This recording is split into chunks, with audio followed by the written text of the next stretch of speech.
کاش ایک ایک لمحے کا حساب کرنے کی عادت پڑ جائے کہ یہ میرا لمحہ کہاں بسر ہو رہا ہے.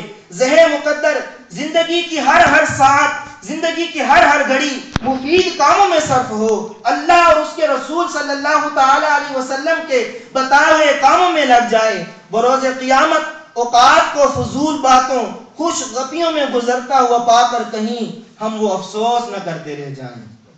اللہ اکبر. میرے میٹھے اور محترم اسلامی بھائی، حضرت علی رضی اللہ تعالیٰ عنہ ارشاد فرماتے ہیں یہ ایام تمہاری زندگی کے صفحات ہیں، ان کے اچھے اعمال سے زینت بخشو.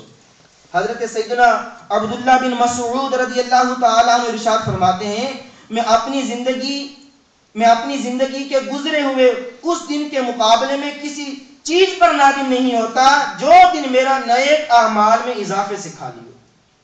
اسی طرح حضرت سیدنا عمر بن عبدالعزیز رضی اللہ تعالیٰ عنہ ارشاد فرماتے ہیں کہ روزانہ تمہاری عمر مسلسل کم ہو رہی ہے. ہم تو یہ کہتے ہیں نا ہماری عمر بڑھ رہی ہے، ہم بڑے ہو رہے ہیں، تو پھر نیکیوں میں کیوں سستی؟ ہماری زندگی کے دن کم ہو رہے ہیں. ایک مرتبہ کس نے عرض کی یا امیر المومنین یہ کام آپ کل پر چھوڑ دیجئے.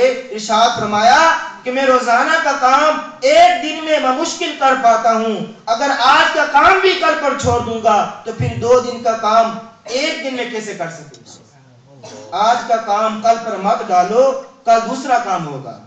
اللہ اکبر. اسی طرح حضرت سیدنا حسن بصری رحمت اللہ تعالی علیہ ارشاد فرماتے ہیں اے آدمی تو ایام ہی کا مجموعہ ہے کہ جب ایک روز گزر جائے تو یوں سمجھ کے تیری زندگی کا ایک حصہ بھی گزر گیا. اسی طرح حضرت سیدنا شمس الدین اصبہانی رحمت اللہ تعالی علیہ ارشاد فرماتے ہیں آپ کے اندر اللہ تبارک و تعالی کا خوف اس قدر تھا کہ کھانا آپ کم تناول فرمایا کرتے تھے کہ زیادہ کھانے سے بول براز کی ضرورت پڑتی ہے اور بار بار بیت الخلاء جا کر وقت صرف ہوگا. اللہ اکبر. حضرت علامہ ذہبی رحمت اللہ تعالی علیہ کے بارے میں ارشاد فرماتے ہیں آپ راہ چلتے بھی مطالعہ جاری رکھتے تاکہ آنے جانے کا وقت بھی بیکار نہ گزرے. میرے میٹھے اور محترم اسلامی بھائی، حضرت جنید بغدادی رحمت اللہ تعالی علیہ جب ان پر موت کا وقت آیا، نزا کا وقت آیا تو وہ قرآن پاک پڑھ رہے تھے. ان سے پوچھا گیا اس وقت بھی تلاوت؟ ارشاد فرمایا کہ میرا نامہ اعمال لپیٹا جا رہا ہے، اس کو بند کیا جا رہا ہے، تو جلدی میں اس میں اضافہ کر رہا ہوں، اپنی نیکیوں میں اضافہ کر رہا ہوں. میرے میٹھے اور محترم اسلامی بھائیو، اپنا یومیہ نظام الاوقات ترتیب دے لینا چاہیے کہ اولاً عشاء کی نماز پڑھ کر حتی الامکان 2 گھنٹے کے اندر سو جانا چاہیے.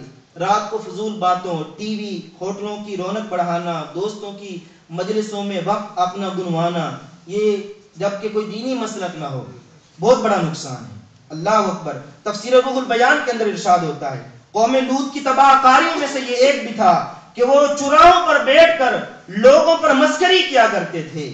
میرے میٹھے اور محترم اسلامی بھائیوں، خوف خدا سے لرز اٹھیے. دوست بظاہر کیسے ہی نیک صورت ہوں، ان کی دل آزار اور خدائے غفار سے غافل کر دینے والی محفلوں سے توبہ کر لیجئے.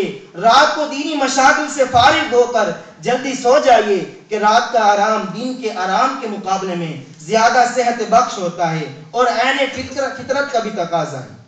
اللہ اکبر. میرے میٹھے اور محترم اسلامی بھائیوں، اللہ تبارک و تعالیٰ قرآن مجید کے اندر ارشاد فرماتا ہے وَمِن رَحْمَتِهِ جَعَلَ لَكُمُ اللَّيْلَ وَالنَّهَارَ لِتَسْكُنُوا فِيهِ وَلِتَبْتَغُوا مِنْ فَضْلِهِ وَلَعَلَّكُمْ تَشْكُرُونَ.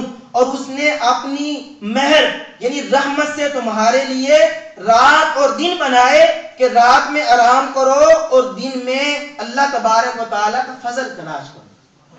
مفتی احمد یار خان نعیمی رحمت اللہ تعالی علیہ ارشاد فرماتے ہیں اس سے معلوم ہوا کہ کمائی کے لیے دن اور آرام کے لیے رات مقرر کرنے بہتر ہے.